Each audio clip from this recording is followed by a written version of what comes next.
The channel of ideal public school and this is me Srishti Choubey. जैसा कि हम लोगों ने अपने पिछले वीडियो में क्लास 8 का पार्ट फर्स्ट जो कि साइंस का वीडियो था, क्रॉप प्रोडक्शन एंड मैनेजमेंट, उसमें हम लोगों ने एग्रीकल्चर के बारे में जाना था और डिफरेंट टाइप्स ऑफ क्रॉप्स के बारे में जाना था, जैसे खरीफ क्रॉप और रबी क्रॉप्स क्या होते हैं और दोनों में क्या डिफरेंसेस होते हैं। इसकी स्टडी हम लोगों ने अपने पिछले वीडियो में कर ली थी।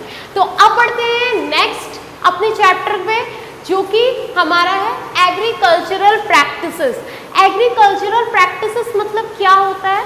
एग्रीकल्चरल प्रैक्टिसेस मतलब कि एग्रीकल्चर करने के लिए जो जो स्टेप्स हमें फॉलो करने होते हैं, वो कौन कौन से स्टेप्स होते हैं, उसकी स्टडी हम लोग आज के अपने इस वीडियो में करेंगे। Okay, so let's start. Agricultural practice, जैसा कि मैंने पहले ही बोल दिया है कि the step which we have do to perform agriculture is known as agricultural practice. मतलब एग्रीकल्चर करने के लिए जो जो स्टेप्स हम लोग फॉलो करते हैं उसे हम क्या कहते हैं? Agricultural practice. Okay, so first step क्या है? Preparation of soil. Preparation of soil कहने का मतलब क्या कि मिट्टी को सबसे पहले हमें प्रिपेयर करना होता है। किस चीज के लिए? एग्रीकल्चर के लिए। बिकॉज अगर मिट्टी ही प्रिपेयर नहीं होगी तो क्या कोई क्रॉप ग्रो कर पाएगा? नहीं कर पाएगा। तो सबसे पहला मेथड हमें क्या करना होता है कि हमें सॉइल को प्रिपेयर करना होता है, और ये सॉइल का प्रिपरेशन हम different types of agricultural implement के थ्रू करते हैं। किसके थ्रू करते हैं? एग्रीकल्चरल इम्प्लीमेंट के थ्रू।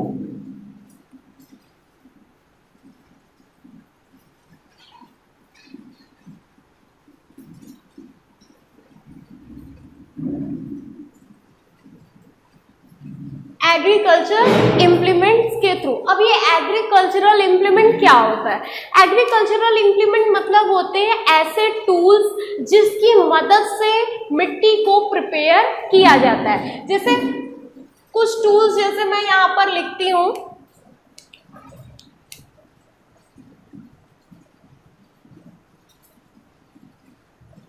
प्लफर and leveller.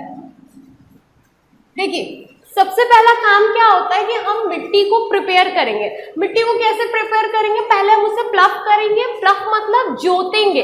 पहले हम मिट्टी को लूज करते हैं। क्या करते हैं? लूज। अगर कोई मिट्टी कड़ी है, हम उस पर एग्रीकल्चर करने जाएंगे तो क्या हम कभी सक्सेस हो पाएंगे? नहीं हो पाएंगे। तो फर्स्ट स्टेप हमारा क्या होता है कि हम सबसे पहले मिट्टी को लूज करेंगे। सबसे पहला स्टेप हमारा रहेगा कि हम सॉइल को अपने लूज करेंगे। किसकी मदद से? प्लफर की मदद से। हल जानते हो आप लोग? तो वो हल जला करके जब मिट्टी को जोता जाता है तो प्लफ किया जाता है, तब जाकर के मिट्टी क्या होती है? लूज होती है। ओके, तो पहला स्टेप क्या हुआ हमारा प्रिपरेशन ऑफ सॉइल में कि हम एग्रीकल्चरल इम्प्लीमेंट्स के थ्रू सबसे पहले मिट्टी को लूज करते हैं। ओके, अब मिट्टी को हम लोगों ने लूज कर लिया। प्लफर का काम तो हो गया कि हम इसका काम प्लफ में करते हैं, प्लफिंग में करते हैं। प्लफिंग मतलब जोतने में करते हैं। ओके, नेक्स्ट है लेवलर। लेवलर का काम क्या होता है? जैसा कि नाम में पता चल रहा है, लेवल इसमें जुड़ा हुआ है। तो लेवलर मतलब क्या होगा कि इससे हम मिट्टी को लेवल में लाएंगे। तो सबसे पहले हम मिट्टी को लूज करेंगे by the help of plougher and then हम सॉइल को लेवल में लाएंगे by the help of leveller. Okay, तो प्रिपरेशन ऑफ सॉइल में ये चीज आया। नेक्स्ट बढ़ते हैं सोविंग। सोविंग मीन्स क्या होता है कि जब हमने मिट्टी की जोताई कर ली, मिट्टी का लेवलिंग में ला दिया, लेवल कर दिया उसको, तो अब बारी आती है बीज को बोने की। ओके, तो जब हम बीज को बोते हैं तो बीज को बोने के प्रोसेस को हम क्या कहते हैं? Sowing. Okay, the process of planting of seeds into soil is called sowing. मतलब बीज का मिट्टी में बोना ही क्या कहलाता है? सोविंग। अंडरस्टैंड? तो सेकेंड स्टेप हमारा आता है सोविंग, मतलब बीज का बोना। अब देखिए, बीज को हम लोग कैसे बोते हैं? को बोते हैं हम लोग सोविंग में। ओके, तो बीज को सबसे पहले सिलेक्ट करना ये हमारा सबसे बड़ा मतलब अपॉर्चुनिटी होती है। कैसी अपॉर्चुनिटी फ्रेंड्स? ये अपॉर्चुनिटी ऐसी होती है मतलब कि सीड हमारा हमेशा गुड क्वालिटी का रहना चाहिए। गुड क्वालिटी के सीड्स को ही हमें हमेशा सिलेक्ट करना चाहिए, क्योंकि हम एग्रीकल्चर कर रहे हैं तो ताकि हम जो भी प्लांट कर रहे हैं, जो भी क्रॉप लगा रहे हैं, उससे हमें हाई यील्ड मिले, ज़्यादा से ज़्यादा प्रोडक्शन हो। इसके लिए हमें हमेशा गुड वैरायटी ऑफ सीड्स का सिलेक्शन करना चाहिए। मतलब selection of good variety of seed, selection of good variety of seeds. Okay, अब देखिए हमें हमेशा HYV सीड्स को सिलेक्ट करना चाहिए। अब ये HYV क्या है? हाई यील्डिंग वैरायटी सीड्स, मतलब जिससे ज्यादा से ज्यादा प्रोडक्शन हो। HYV seed means high yielding variety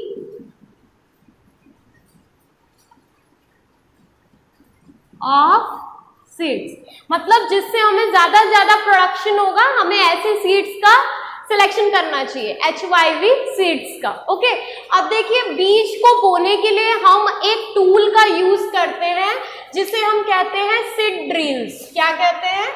seed drill.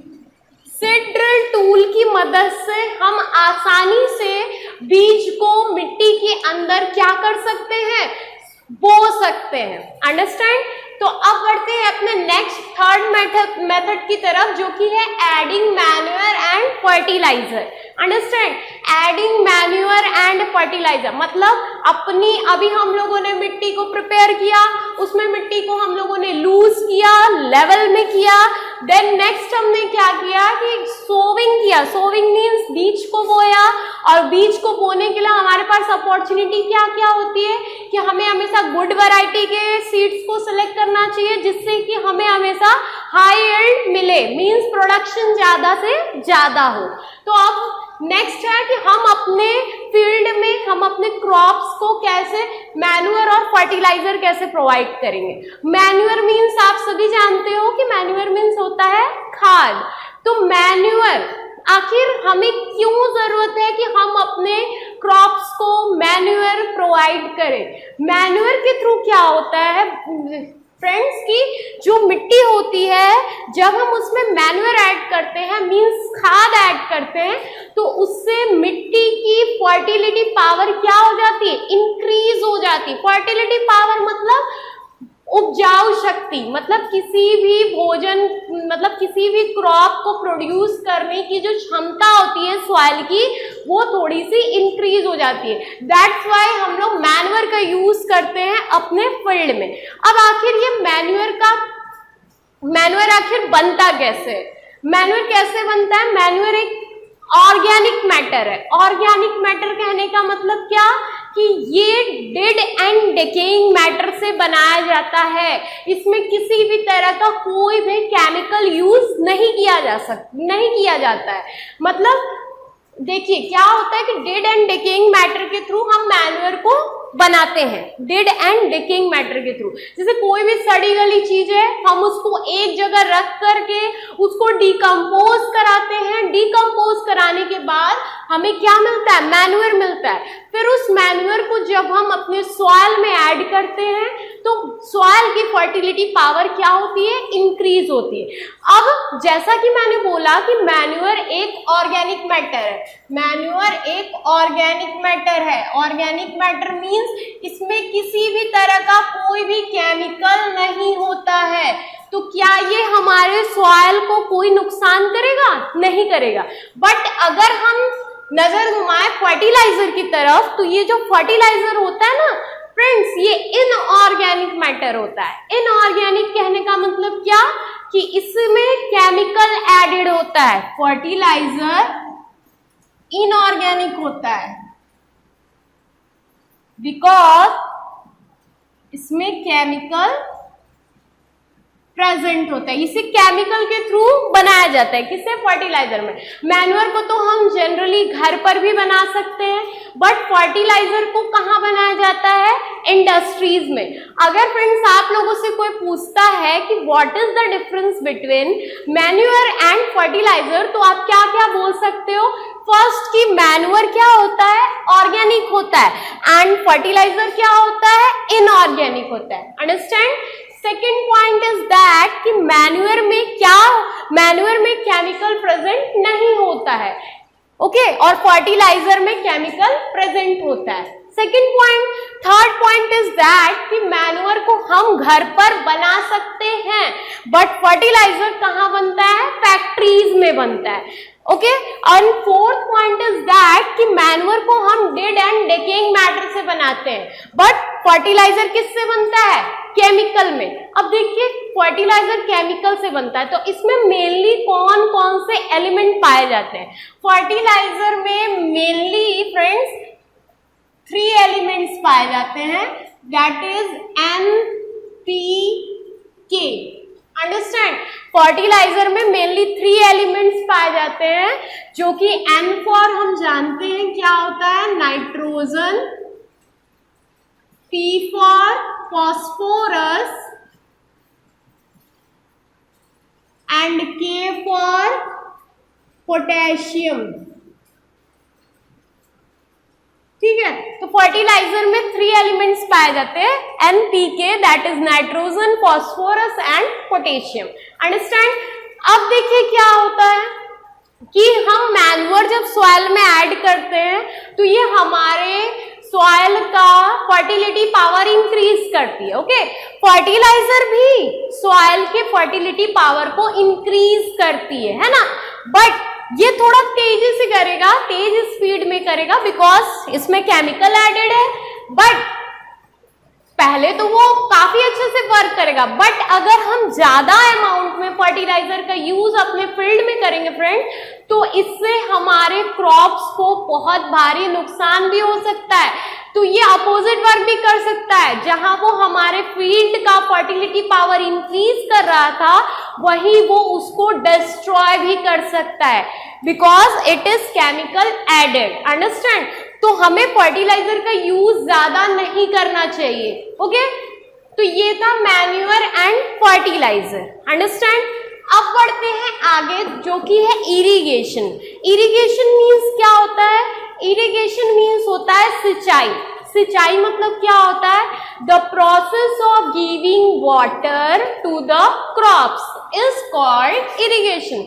मतलब वो प्रोसेस जिसके थ्रू क्रॉप्स को पानी प्रोवाइड किया जाता है, उसे हम क्या कहते हैं? इरिगेशन। अंडरस्टैंड? मतलब क्रॉप्स को, फसलों को पानी देने के प्रोसेस को इरिगेशन कहते हैं। अब देखिए इरिगेशन सिंचाई करने के 2 मेथड होते हैं, traditional method and modern method. Traditional method आप सभी जानते हो कि ऐसे मेथड जो पुराने एंशिएंट टाइम में यूज किए जाते थे, एंड मॉडर्न मेथड जो अभी नाउ प्रेजेंट टाइम में यूज किए जाते हैं, है ना। तो देखिए ट्रेडिशनल मेथड में क्या होता था कि क्रॉप्स को कैसे वाटर प्रोवाइड किया जाता था? बाई रिवर से लोग पानी लाते थे और क्रॉप्स को प्रोवाइड करते थे। बाई वेल्स, कुओं से लोग पानी निकालते थे और फिर क्रॉप्स को प्रोवाइड करते थे। बट जैसे जैसे टेक्नोलॉजी इंक्रीज की, हम लोग अब अधिकतर बड़े फील्ड में ये मेथड यूज नहीं किया जा सकता इजी वे में, तो लोगों ने मॉडर्न मेथड का यूज किया। मॉडर्न मेथड में क्या होता है फ्रेंड्स कि देखिए मैं आपको बताती हूँ कि मॉडर्न मेथड में होता है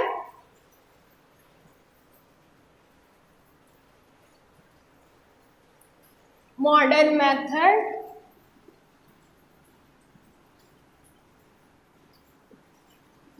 ऑफ इरिगेशन। इसमें 2 मेथड आते हैं। पहला तो आता है हमारा स्प्रिंकलर सिस्टम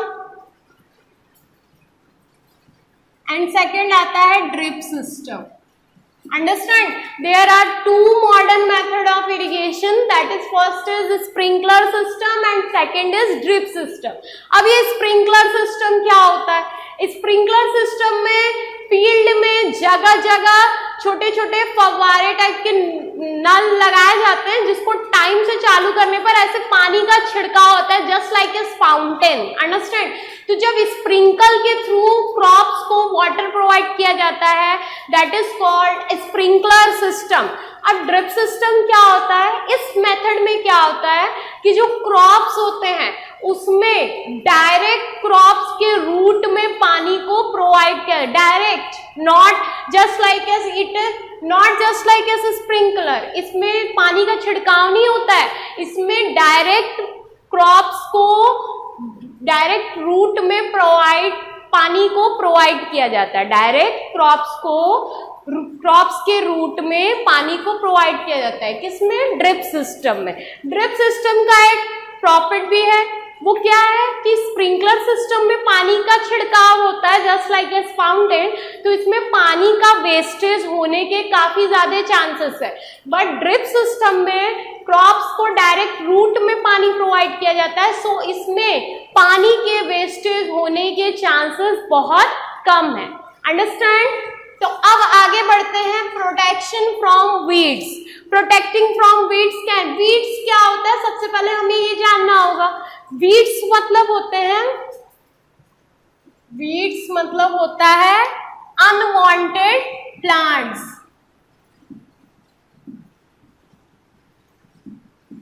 अनवांटेड प्लांट्स कहने का मतलब क्या है कि ऐसे पौधे जिन्हें हम नहीं चाहते हैं बट वो फिर भी हमारे फसलों के साथ उग जाते हैं, जैसे like as grass and many other things, जिन्हें हम उगाते नहीं हैं, जिन्हें हम चाहते भी नहीं है, बट वो क्रॉप्स हमारी फसलों के साथ वो भी उगाते हैं, उन्हें हम क्या कहते हैं? Weeds. For example different types of grasses, अलग अलग तरह की घास, उन्हें हम उगाते तो है नहीं बट वो क्या करते हैं? अपने आप ही फसलों में उगाते हैं, तो उन्हें हम क्या कह सकते हैं? वीड्स।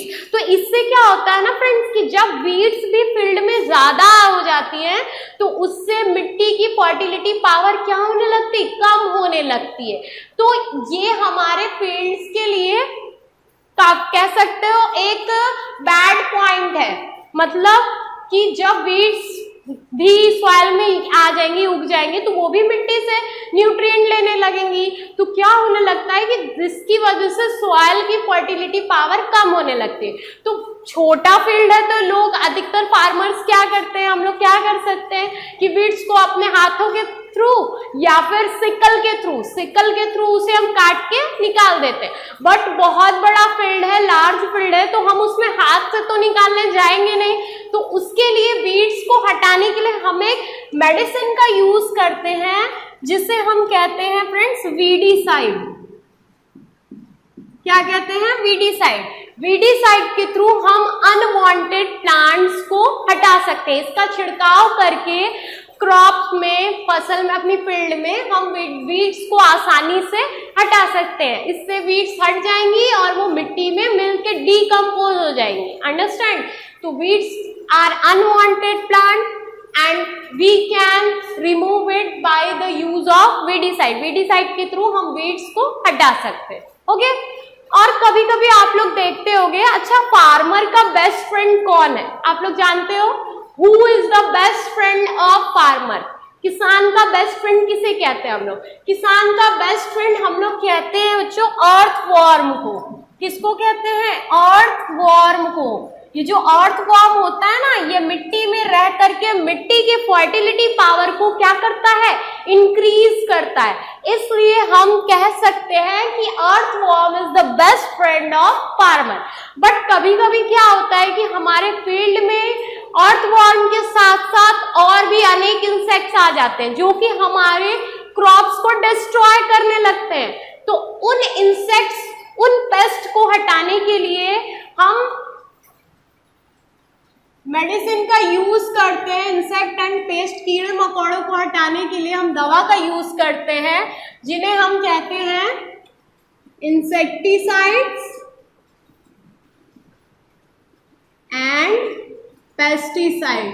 इसके यूज से हम लोग अपने फील्ड से कीड़े मकोड़ों को हटा सकते हैं। ओके, तो अब बढ़ते हैं आगे, जो कि है हार्वेस्टिंग। अभी तक हम लोगों ने क्या क्या किया? सॉइल को प्रिपेयर किया, बीज को बोया, अपने फील्ड में मैन्योर और फर्टिलाइजर को ऐड किया, फिर हमने इरिगेशन करा, पेड़ अपने क्रॉप्स को पानी प्रोवाइड किया, फिर उसे वीड्स से बचाया, इंसेक्ट्स और पेस्ट से बचाया। तो अब बढ़ते हैं नेक्स्ट, जो कि है हार्वेस्टिंग। हार्वेस्टिंग मीन्स क्या होता है फ्रेंड्स? हार्वेस्टिंग मतलब होता है कि अब फसल जो the cutting down of crops is called harvesting, मतलब फसलों के काटने के प्रोसेस को हम क्या कहते हैं? हार्वेस्टिंग।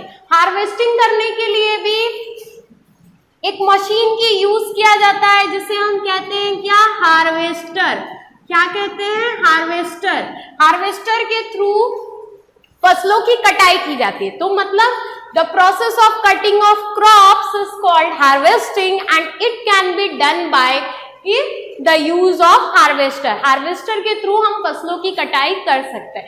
देखिए क्या होता है, कभी कभी जब क्रॉप्स को काटा जाता है तो उसके साथ साथ और भी अदर कभी कभी वीड्स वगैरह भी कट जाती हैं, चैप्स वगैरह आ जाते हैं।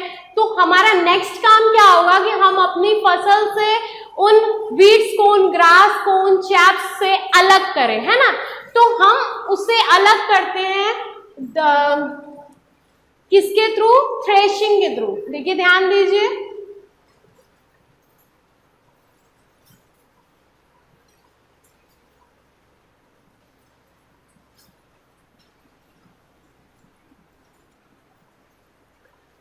कि द प्रोसेस थ्रेशिंग, एक मेथड मैंने यहां लिखा थ्रेशिंग। इसमें क्या होता है कि इसमें हम क्रॉप्स से चैप्स को अलग करते हैं।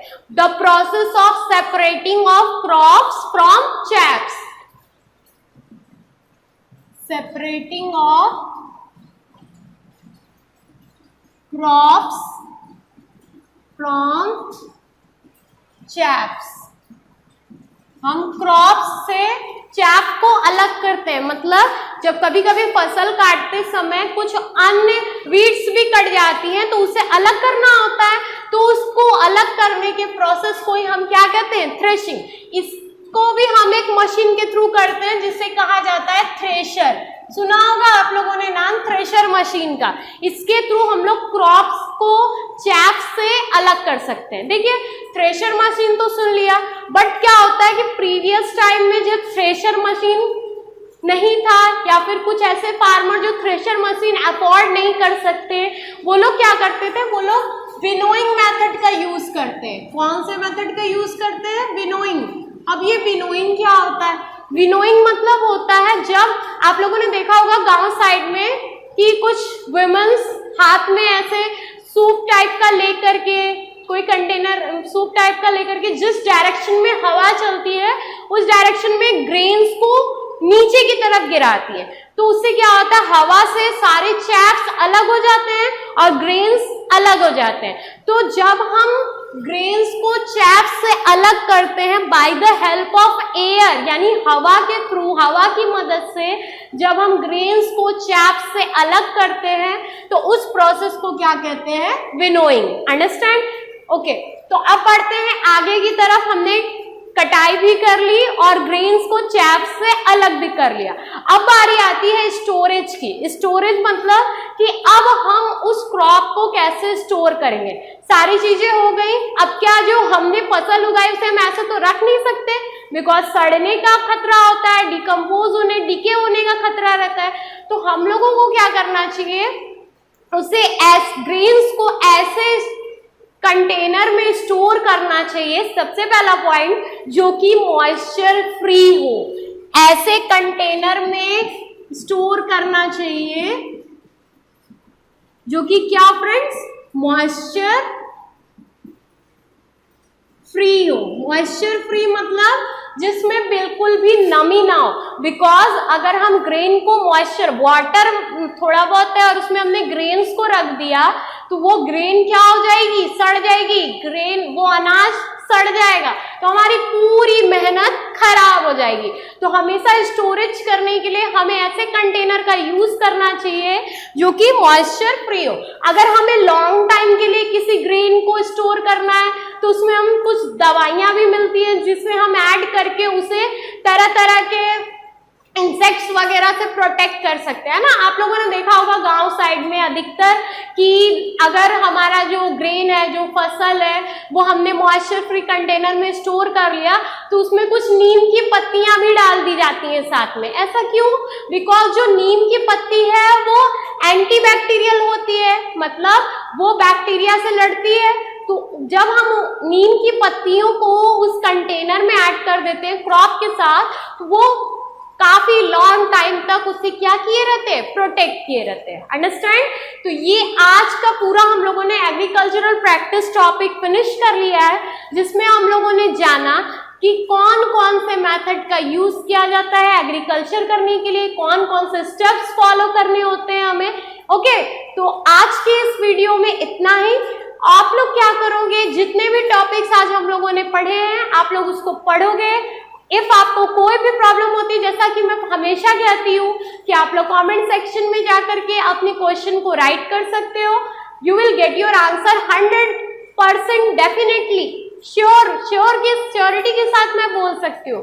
ओके, तब तक के लिए आप लोग हमारे इस चैनल से जुड़े रहिए एंड हाँ, don't forget to like, subscribe and share my videos. Thank you.